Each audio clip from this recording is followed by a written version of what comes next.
125. Artritis infecciosa. Así como Staphylococcus aureus, Neisseria gonorrhoeae y otras bacterias son los microorganismos que más a menudo producen artritis infecciosas, también existen diversas micobacterias, espiroquetas, hongos y virus que pueden infectar las articulaciones. Cuadro 125-1. Dado que las infecciones bacterianas agudas destruyen con rapidez el cartílago articular, es indispensable valorar sin demora todas las articulaciones inflamadas para descartar los procesos no infecciosos y establecer el tratamiento antimicrobiano y las técnicas de drenaje que tendrán que aplicarse. Para obtener información más detallada sobre las artritis infecciosas causadas por agentes específicos, véanse los capítulos que tratan de estos microorganismos. La infección bacteriana aguda suele afectar una o pocas articulaciones. En caso de monoartritis u oligoartritis subaguda o crónica, se debe sospechar infección micobacteriana o micótica. La evolución en forma de episodios de inflamación articular se observa en sífilis, enfermedad de Lyme y artritis reactiva que sigue a infecciones intestinales y a uretritis por clamidias. La inflamación poliarticular aguda tiene lugar como una reacción inmunitaria en la evolución de endocarditis, fiebre reumática, infección gonocócica sistémica y hepatitis B aguda. En ocasiones, las bacterias y los virus infectan muchas articulaciones. Las primeras atacan sobre todo a personas con artritis reumatoide. Estudio del paciente. Artritis infecciosa. La aspiración del líquido sinovial, un elemento esencial para el estudio de las articulaciones con posible infección, se puede llevar a cabo sin problema en gran parte de los casos con la introducción de una aguja de grueso calibre en el punto donde se percibe la máxima fluctuación o dolor con el contacto y la presión, o al seguir la vía de más fácil acceso. Es posible utilizar la ecografía o la fluoroscopia para dirigir la aspiración en los derrames de acceso difícil, como los de la cadera y, en ocasiones, los del hombro y de otras articulaciones.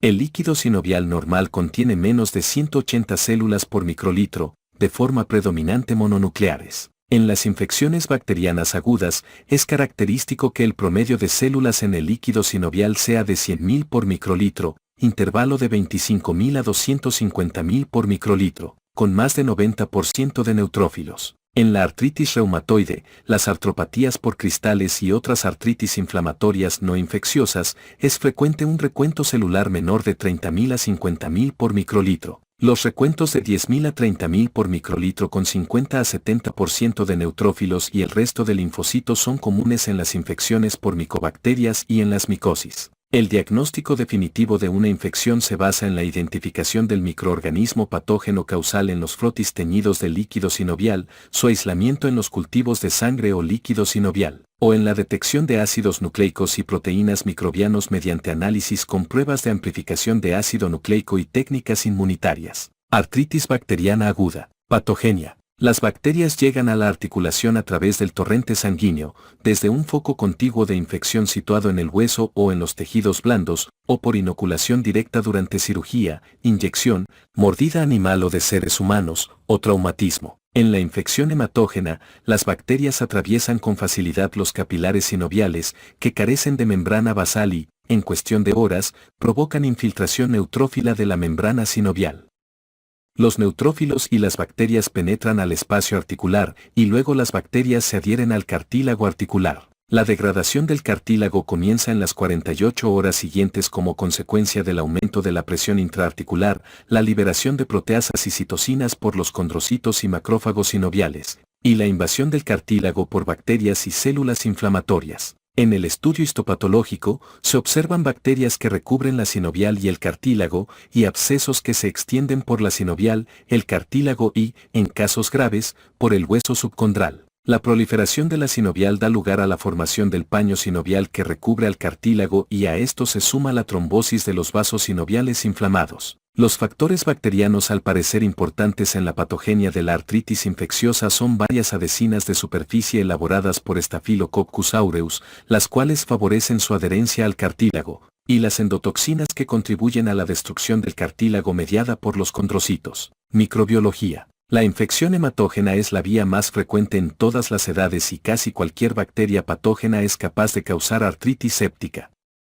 En lactantes, los microorganismos patógenos habituales son los estreptococos del grupo B, los bacilos intestinales gram negativos y Staphylococcus aureus. Desde que se obtuvo la vacuna contra Haemophilus influenzae, las bacterias predominantes en niños menores de 5 años son Staphylococcus aureus, Streptococcus pyogenes, Streptococcus del grupo A, y, en algunos establecimientos médicos, Kingeia kingae. En adultos jóvenes y adolescentes, Neisseria gonorrhoeae es el microorganismo causal más frecuente.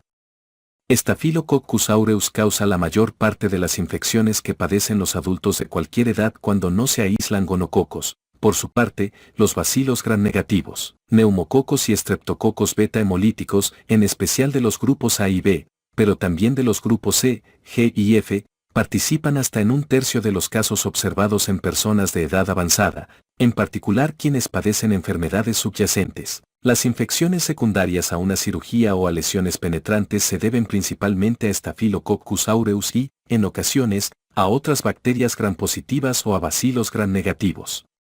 Las infecciones por Staphylococcus coagulasa negativos son poco frecuentes salvo después de artroscopía o de colocar una prótesis articular. Los agentes anaerobios, vinculados con bacterias aerobias o facultativas, se observan después de mordeduras humanas y cuando una úlcera por decúbito o un absceso intraabdominal se extiende a una articulación adyacente.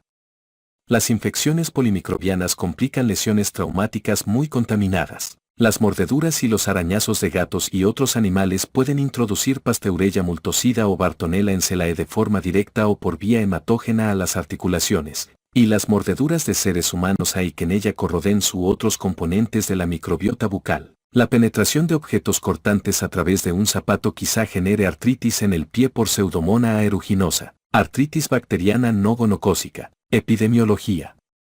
En personas sanas se observan infecciones hematógenas por microorganismos virulentos, como Staphylococcus aureus, Haemophilus influenzae y los Streptococcus piógenos, pero en la mayor parte de los casos de artritis séptica existe una predisposición subyacente en el hospedador. La artritis infecciosa, casi siempre por Staphylococcus aureus, alcanza su máxima incidencia en los pacientes con artritis reumatoide como resultado de inflamación articular crónica, tratamiento con glucocorticoides, rotura frecuente de nódulos reumatoides, úlceras secundarias a vasculitis y deformidad de la piel que cubre las articulaciones. Igual ocurre con la diabetes mellitus, la administración de glucocorticoides, las neoplasias malignas y la hemodiálisis, factores todos que aumentan el riesgo de infecciones por Staphylococcus aureus y bacilos gram-negativos. Los inhibidores del factor de necrosis tumoral, etanercept e infliximab, cada vez más utilizados en el tratamiento de la artritis reumatoide, predisponen a las infecciones micobacterianas y quizás a otras infecciones bacterianas piógenas.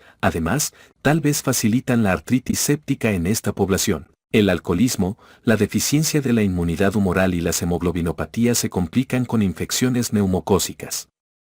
Los neumococos, Salmonella y Haemophilus influenzae producen artritis sépticas en individuos infectados por el virus de la inmunodeficiencia humana. Los pacientes con déficit primario de inmunoglobulinas están expuestos a padecer una artritis por micoplasmas que provoca una lesión articular permanente si no se instaura un tratamiento inmediato con tetraciclina y reposición de la inmunoglobulina intravenosa. Quienes usan drogas intravenosas adquieren infecciones por estafilococos y estreptococos de su propia microbiota, y se infectan por pseudomonas y otros microorganismos gram-negativos que contaminan las drogas y el equipo para inyectarlas. Manifestaciones clínicas. En un 90% de los pacientes está afectada una sola articulación, sobre todo la rodilla y, con menor frecuencia la cadera, y todavía menos el hombro, la muñeca o el codo. Las articulaciones pequeñas de las manos y los pies se afectan más a menudo después de una mordedura o por inoculación directa. Los usuarios de drogas intravenosas muestran infecciones de columna vertebral, articulaciones acroilíacas o esternoclaviculares, figura 125A1. Con más frecuencia que en las articulaciones de las extremidades. La infección poliarticular predomina en personas con artritis reumatoide y puede confundirse con un brote de la enfermedad subyacente. El cuadro clínico inicial habitual consiste en dolor moderado o intenso que es homogéneo alrededor de toda la articulación, con derrame, espasmo muscular y limitación de los movimientos. Suele haber fiebre de 38.3 a 38.9 centígrados y a veces más alta, pero puede estar ausente, sobre todo en pacientes con artritis reumatoide, insuficiencia hepática o renal, o cuando hay anomalías que requieren tratamiento con inmunodepresores. En la exploración, se observa clara inflamación y tumefacción articulares salvo en el caso de las articulaciones profundas, como la cadera, el hombro o las articulaciones sacroiliacas. La artritis séptica debe distinguirse de celulitis, bursitis y osteomielitis aguda, alteraciones que pueden generar un cuadro clínico parecido, pero en que la limitación de los movimientos es menor y la tumefacción no se extiende a toda la circunferencia articular. Ha de buscarse siempre un foco infeccioso extraarticular, como un furúnculo o una neumonía. En sangre periférica, suele haber leucocitosis con desviación a la izquierda y aumento de la velocidad de eritrosedimentación o de la proteína C reactiva. En las radiografías simples, se encuentran signos de tumefacción de los tejidos blandos, ensanchamiento del espacio articular y desplazamiento de los planos císticos por la distensión de la cápsula articular. El estrechamiento del espacio articular y las erosiones óseas son signos de infección avanzada y de mal pronóstico. La ecografía es útil para detectar derrames de la cadera y con la tomografía computarizada o la imagen por resonancia magnética se pueden descubrir infecciones de las articulaciones sacroiliacas, esternoclaviculares y de la columna vertebral. Datos de laboratorio. Es necesario obtener muestras de la sangre periférica y del líquido sinovial antes de iniciar la administración de antibióticos. Los hemocultivos son positivos hasta en 50 a 70% de las infecciones por Staphylococcus aureus, pero bastante menores por otros microorganismos. El líquido sinovial es turbio, serosanguinolento o purulento.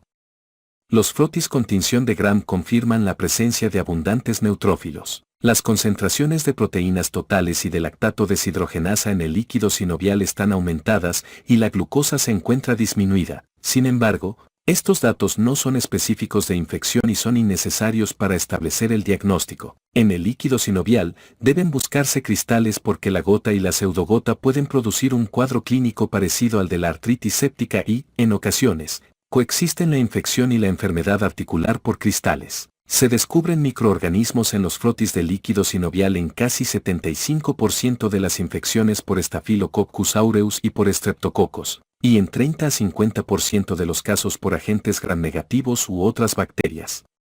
El cultivo del líquido sinovial es positivo en más de 90% de los casos. Cuando el líquido sinovial se siembra en un recipiente que contenga el medio líquido utilizado para los hemocultivos, se incrementa el porcentaje de resultados positivos, en especial si el microorganismo patógeno es difícil de cultivar o si el paciente está tomando antibióticos. Los análisis basados en amplificación de ácido nucleico para ácido desoxirribonucleico bacteriano, cuando están disponibles, quizás sean útiles para el diagnóstico de artritis por bacterias gram negativas tratadas de forma parcial. Tratamiento. Artritis bacteriana no gonocócica. La administración inmediata de antibióticos sistémicos y el drenaje de la articulación enferma pueden evitar la destrucción del cartílago, la artropatía degenerativa posinfecciosa, la inestabilidad y la deformidad articular. Una vez obtenidas las muestras de sangre y de líquido sinovial para realizar los cultivos, deben administrarse los antibióticos que se presume son eficaces contra las bacterias detectadas en los frotis o contra los microorganismos patógenos probables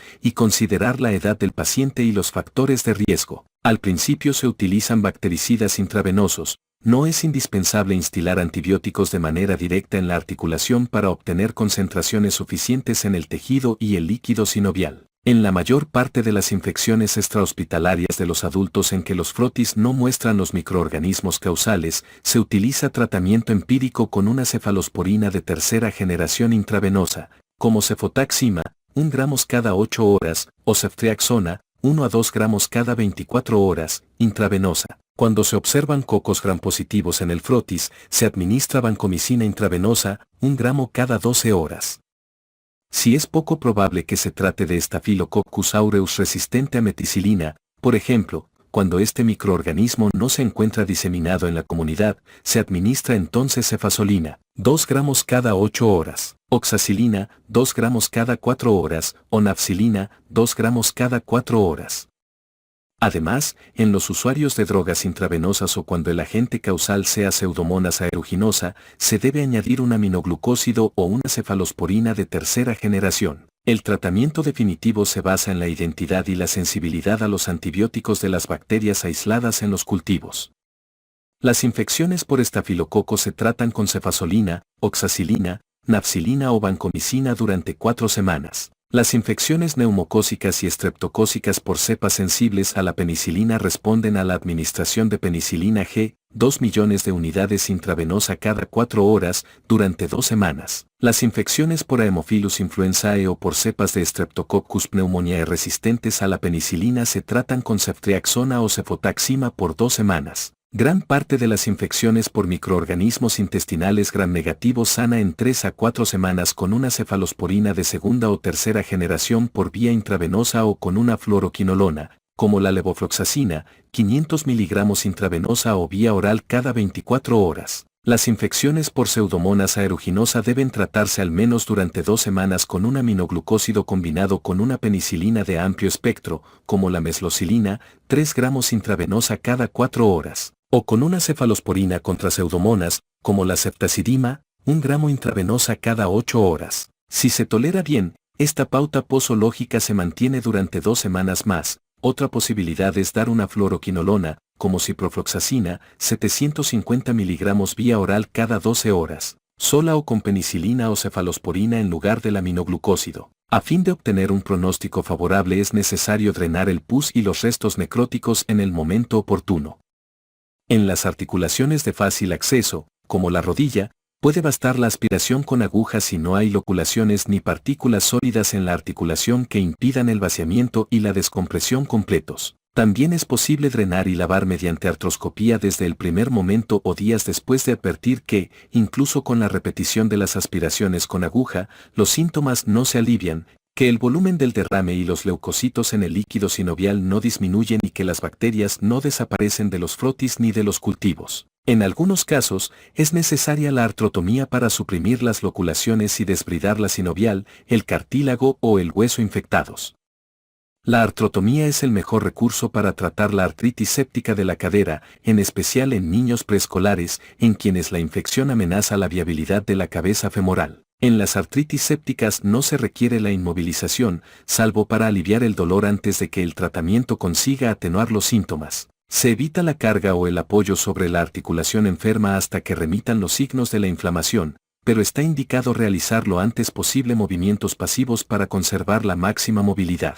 En las artritis por Staphylococcus aureus de animales de experimentación el pronóstico mejora al añadir glucocorticoides a este tratamiento, pero en humanos no se han realizado estudios clínicos para valorar este método terapéutico. Artritis gonocócica. Epidemiología. Si bien su incidencia ha disminuido en los últimos años, la artritis gonocócica, capítulo 151, provoca hasta 70% de los episodios de artritis infecciosa en individuos menores de 40 años de edad en Estados Unidos. La artritis por Neisseria gonorrhoeae es el resultado de la bacteriemia por la infección gonocócica o, con mayor frecuencia, de la proliferación gonocócica asintomática en las mucosas de uretra, cuello uterino o faringe. Las mujeres están más expuestas durante la menstruación o en el embarazo y tienen 2 a 3 veces más probabilidades de padecer infección gonocócica diseminada y artritis gonocócica que los varones.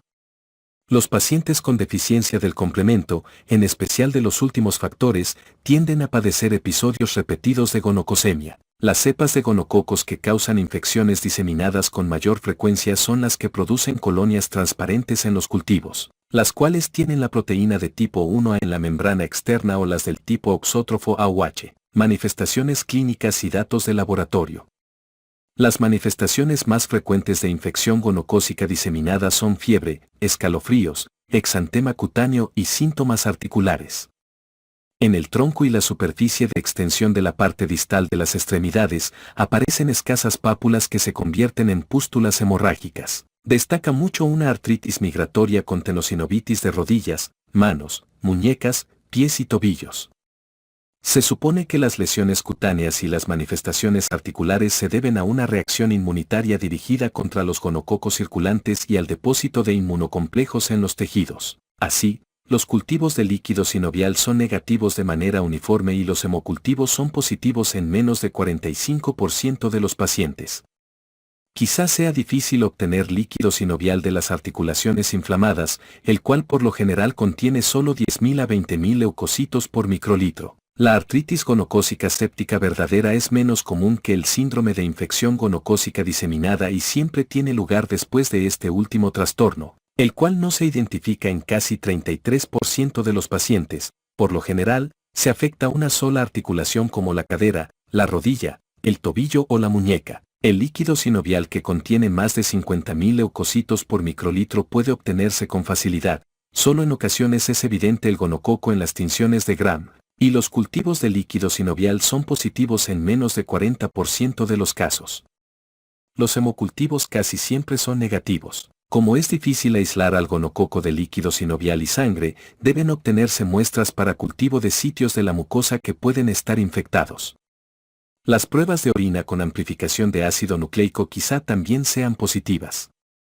En ocasiones, son positivos los cultivos y la tinción de grandes lesiones cutáneas. Todas las muestras para cultivo deben cultivarse en agar de Thermarton de forma directa o en medios de transporte especiales para muestras obtenidas al lado de la cama y enviarse con rapidez a laboratorios de microbiología en una atmósfera de dióxido de carbono al 5%, como la generada con una vela en el interior de un frasco. Los análisis con amplificación de ácido nucleico son en extremo sensibles para detectar ácido desoxirribonucleico de gonococo en el líquido sinovial. El alivio notable de los síntomas 12 a 24 horas después del inicio de la antibioticoterapia apropiada apoya el diagnóstico clínico del síndrome de infección gonocócica diseminada si los cultivos son negativos. Tratamiento: artritis gonocócica. El tratamiento inicial consiste en ceftriaxona, 1 gramo intravenosa o intramuscular cada 24 horas, para incluir posibles microorganismos resistentes a la penicilina. Una vez resueltas con claridad las manifestaciones locales y sistémicas, puede completarse un ciclo de tratamiento de 7 días, fluoroquinolonas orales como ciprofloxacina, 500 miligramos cada 12 horas, si el microorganismo es sensible. En caso de aislar microorganismos sensibles a la penicilina, es posible administrar amoxicilina, 500 miligramos cada 8 horas. La artritis supurativa casi siempre responde a la aspiración con aguja en combinación con un esquema de antimicrobianos con duración de 7 a 14 días. Casi nunca se necesita el lavado artroscópico o la artrotomía. Los pacientes con infección gonocócica diseminada deben recibir tratamiento contra Chlamydia trachomatis a menos que se descarte esta infección por medio de las pruebas correspondientes.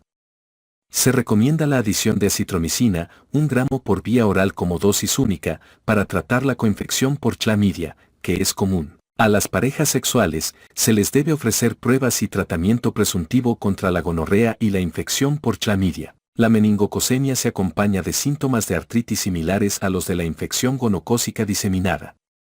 Se han descrito varios cuadros clínicos, como síndrome de dermatitis artritis, monoartritis purulenta y poliartritis reactiva. Todas responden al tratamiento con penicilina intravenosa. Artritis por espiroquetas. Enfermedad de LYME. La enfermedad de Lyme, capítulo 181, causada por infección de la espiroqueta Borrelia burgdorferi, produce artritis hasta en 60% de las personas no tratadas.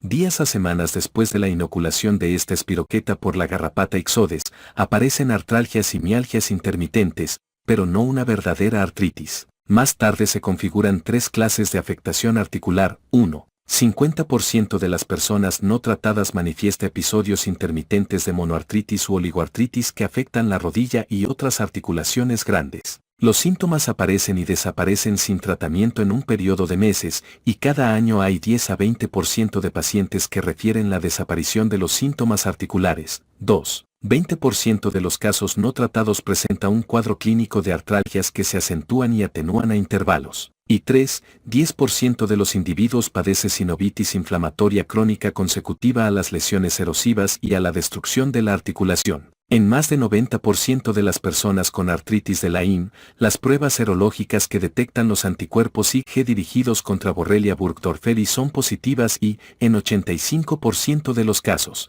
los análisis basados en la amplificación de ácido nucleico encuentran el ácido desoxirribonucleico de Borrelia. Tratamiento: artritis de Lyme. En general, la artritis de Lyme responde bien al tratamiento.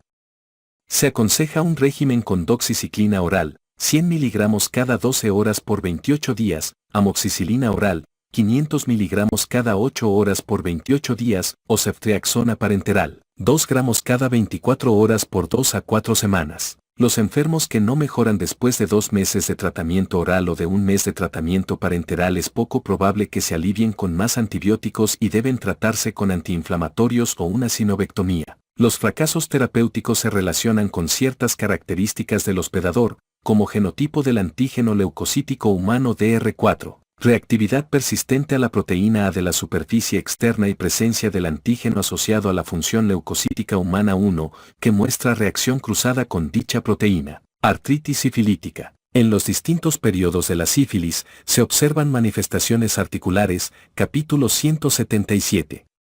En la sífilis congénita incipiente, hay tumefacción periarticular e inmovilidad de los miembros afectados, pseudoparálisis de Parrot, que complican la osteocondritis de los huesos largos. Entre los 8 y 15 años de edad, aparece la articulación de Clutton, una manifestación tardía de la sífilis congénita que consiste en sinovitis crónica indolora con derrames en las articulaciones grandes, en especial las rodillas y los codos. La sífilis secundaria puede causar artralgias, con artritis simétrica de rodillas y tobillos y, en ocasiones, de hombros y muñecas, y con sacroilitis. La artritis sigue una evolución subaguda o crónica, con pleocitosis mixta en el líquido sinovial por mononucleares y neutrófilos, en general con recuentos de 5.000 a 15.000 por microlitro. Es posible que los mecanismos inmunitarios contribuyan a la artritis y los síntomas suelen mejorar enseguida con la penicilina. En la sífilis terciaria, las articulaciones de Charcot son secundarias a la pérdida de sensibilidad por la tabes dorsal. En estos casos, la penicilina es inútil. Artritis por micobacterias. La artritis tuberculosa, capítulo 173, constituye cerca de 1% de todos los casos de tuberculosis y 10% de las modalidades extrapulmonares de esta enfermedad. La manifestación más frecuente es una monoartritis granulomatosa crónica. La enfermedad de Ponset es un cuadro clínico en extremo escaso de poliartritis reactiva simétrica que afecta a los pacientes con formas viscerales o diseminadas de la tuberculosis. En las articulaciones, no se encuentran micobacterias y los síntomas desaparecen con los fármacos antituberculosos. A diferencia de la osteomielitis tuberculosa, capítulo 126, que suele afectar las regiones dorsal y lumbar de la columna vertebral, 50% de los casos. La artritis tuberculosa afecta en especial a las articulaciones grandes que soportan peso, sobre todo caderas, rodillas y tobillos, y solo en ocasiones las articulaciones pequeñas que no soportan cargas. En meses a años, se observan dolor y tumefacción progresivos de una sola articulación, y los síntomas generales se generan solo en la mitad de los casos. La artritis tuberculosa ocurre durante la diseminación que sigue a la infección primaria o en una reactivación posterior, sobre todo en las personas infectadas por virus de inmunodeficiencia humana o que padecen alguna otra inmunodepresión. Es raro que coexista una tuberculosis pulmonar activa. En la aspiración de la articulación enferma, se obtiene líquido con 20.000 leucocitos por microlitro en promedio y casi 50% de neutrófilos. La tinción de los bacilos ácido-resistentes en el líquido es positiva en menos de un tercio de los casos y los cultivos son positivos en 80%. En las muestras del tejido sinovial que se obtienen con biopsia, el cultivo es positivo en cerca de 90% de los casos y en la mayoría se encuentra una inflamación granulomatosa. La amplificación de ácido nucleico puede reducir a 1 o 2 días la espera del diagnóstico. En las radiografías, se observan erosiones periféricas en los puntos de fijación de la sinovial, osteopenia periarticular y, al final, estrechamiento del espacio articular. El tratamiento de la artritis tuberculosa es igual al de la tuberculosis pulmonar y exige la administración de varios fármacos durante 6 a 9 meses. En los pacientes inmunodeprimidos, como los infectados por el virus de inmunodeficiencia humana, hay que prolongar más el tratamiento. Hay varias micobacterias atípicas, capítulo 175, que residen en el agua y en el suelo y que pueden producir una artritis inconstante crónica. Este proceso se debe a un traumatismo y a la inoculación directa que ocurre al realizar tareas agrícolas, jardinería o actividades acuáticas. Las articulaciones más afectadas suelen ser las pequeñas de dedos, muñecas y rodillas.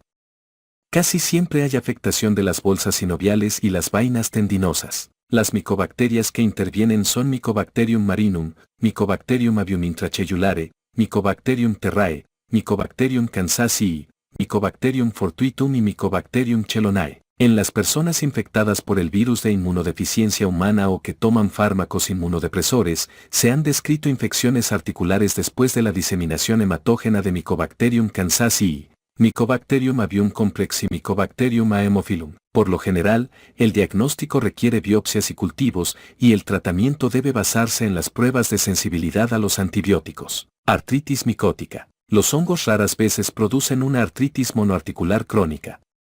Los hongos dimórficos endémicos Coccidioides y mitis, Blastomyces dermatitidis y, menos a menudo, Histoplasma capsulatum, figuras 125-2. Producen una infección articular granulomatosa consecutiva a siembra hematógena o a propagación directa desde las lesiones óseas que presentan las personas con formas diseminadas de la enfermedad.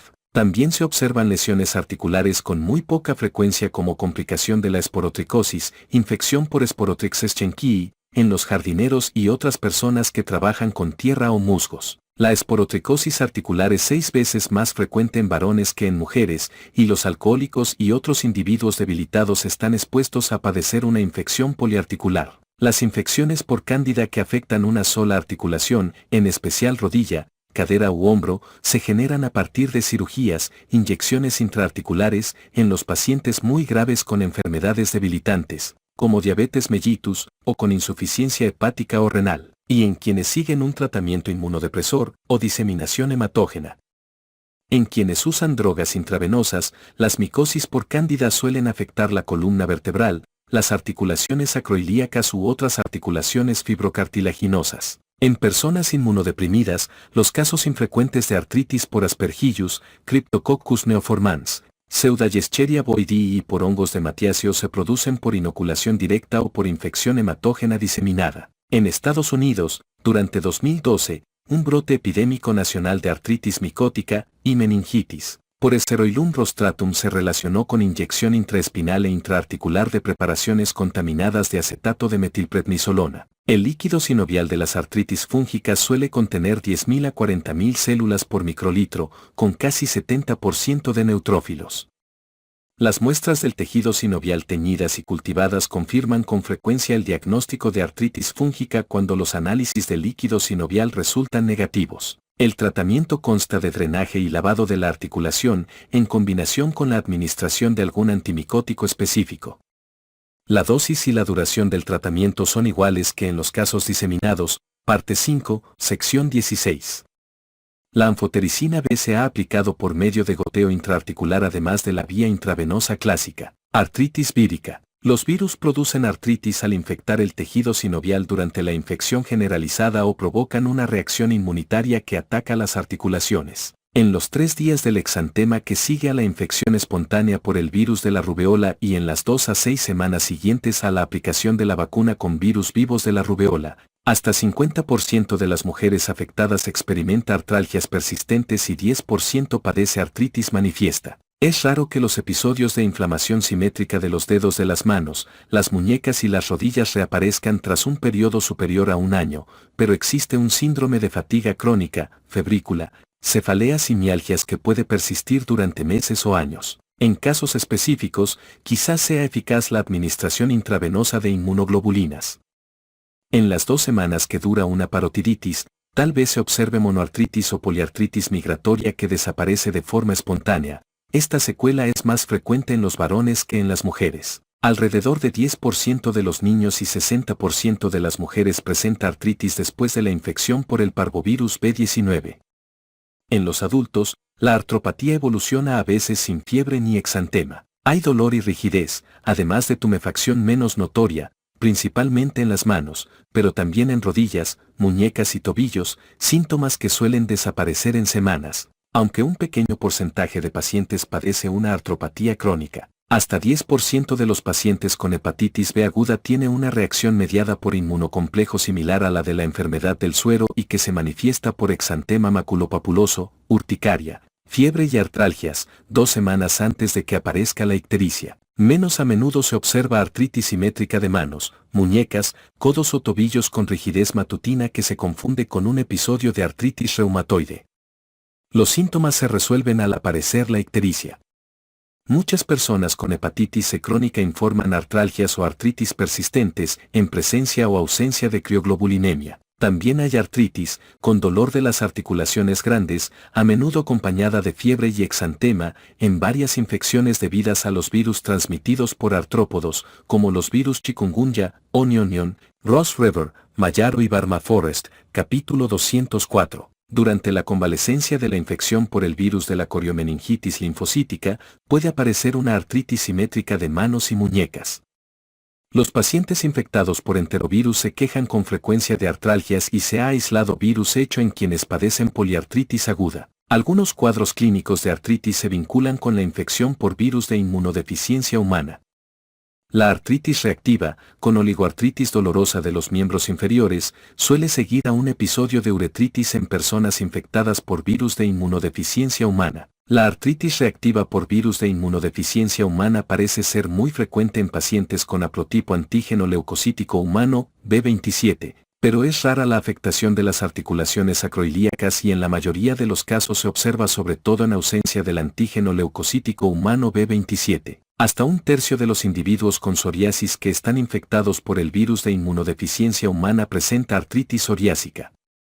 En ocasiones, la infección por el virus de inmunodeficiencia humana se complica con monoartropatía indolora y con poliartropatía simétrica persistente. En las mujeres infectadas por el virus linfotrópico de linfocitos T humanos de tipo 1, tiene lugar oligoartritis crónica persistente de hombros, muñecas, manos y rodillas. Se caracteriza por engrosamiento sinovial, destrucción del cartílago articular y presencia de linfocitos atípicos de aspecto leucémico en el líquido sinovial, pero es infrecuente la evolución hacia una leucemia de linfocitos T. Artritis parasitaria. Las artritis por infección parasitaria son poco comunes. El gusano Dracunculus medinensis puede provocar lesiones articulares destructivas en los miembros inferiores cuando las hembras grávidas de esta filaria emigran e invaden las articulaciones o causan úlceras en los tejidos blandos adyacentes que se infectan de forma secundaria. Los quistes hidatíricos se ubican en los huesos en 1 a 2% de los casos de infección por Echinococcus granulosus. Las lesiones quísticas, que son expansivas y destructivas, pueden destruir las articulaciones vecinas, en especial la cadera y la pelvis. En casos poco comunes, se ha observado sinovitis crónica relacionada con la presencia de huevos de esquistosomas en la biopsia sinovial.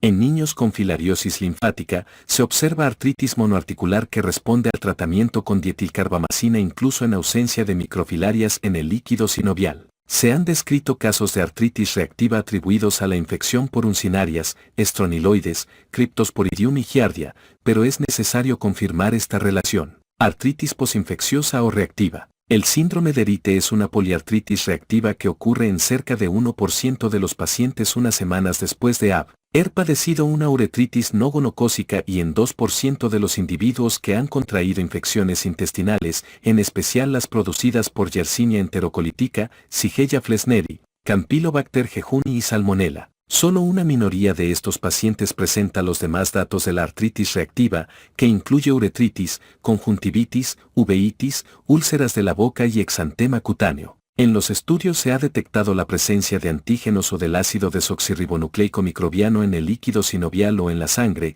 a pesar de lo cual no se conoce bien la patogenia de este proceso. La artritis reactiva es más frecuente en varones jóvenes, salvo después de infecciones por Yersinia, y se ha relacionado con el locus antígeno leucocítico humano B27 como posible factor genético predisponente.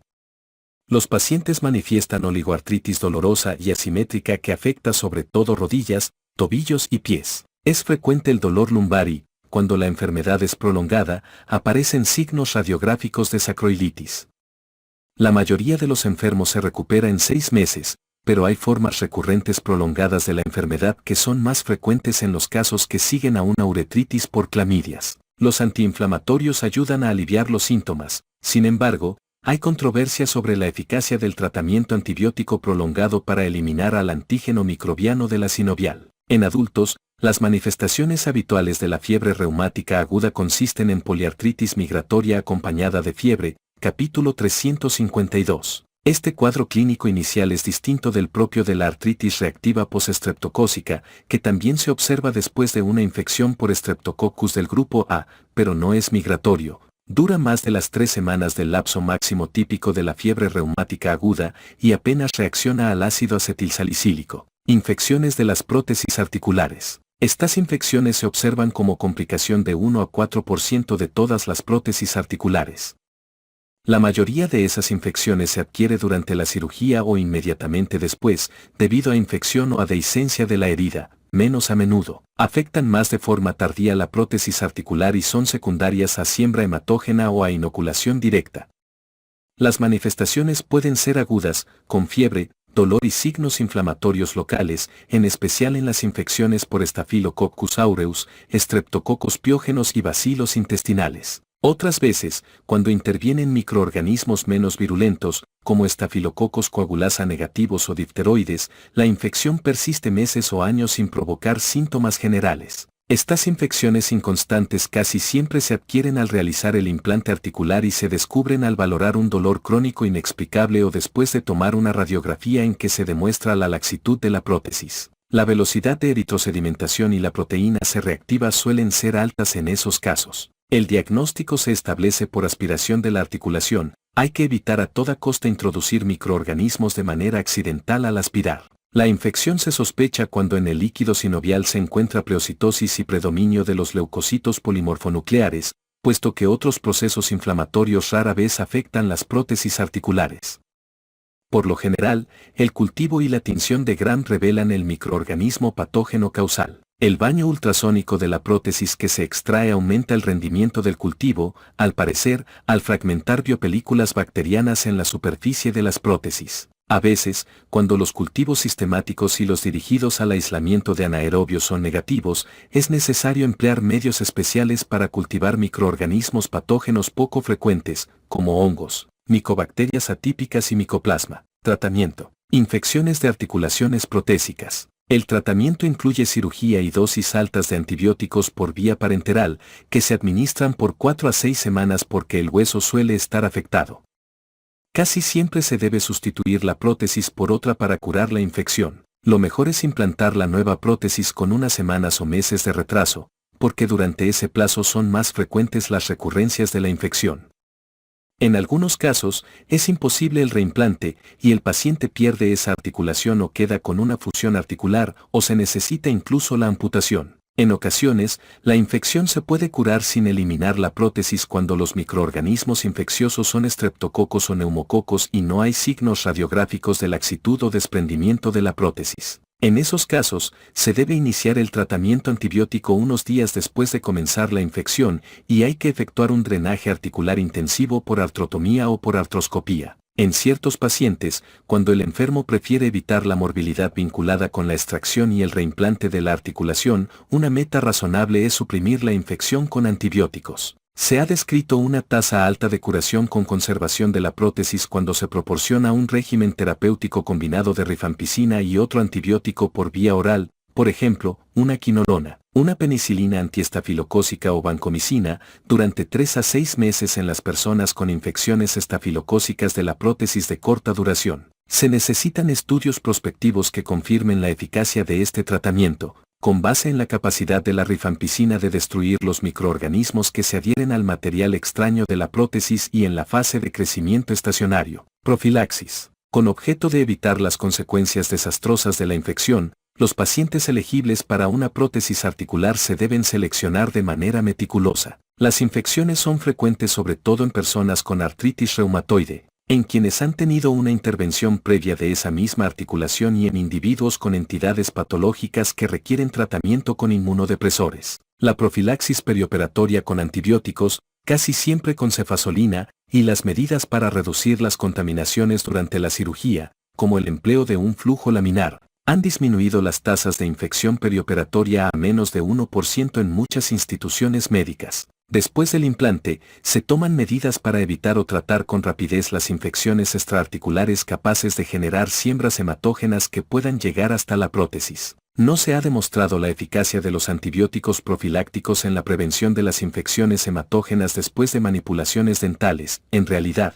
los Streptococcus viridans y otros microorganismos de la microbiota bucal son causas en extremo poco frecuentes de infección de una prótesis articular. Como consecuencia, la American Dental Association y la American Academy of Orthopedic Surgeons no recomiendan la profilaxis con antibióticos para la mayor parte de pacientes que han pasado por procedimientos dentales, con reemplazo articular total y se ha establecido que no existen datos convincentes que apoyen su uso. De la misma forma, las directrices publicadas por la American Urological Association y la American Academy of Orthopedic Surgeons no recomiendan el uso profiláctico de antibióticos para la mayor parte de personas con articulaciones protésicas que se someten a procedimientos urológicos, pero establecen que debe considerarse la profilaxis en ciertas situaciones, por ejemplo, en enfermos que tendrán procedimientos con un riesgo relativamente alto de bacteriemia, en especial en aquellos con inmunodepresión, como litotripsia o cirugía que afecte segmentos del intestino.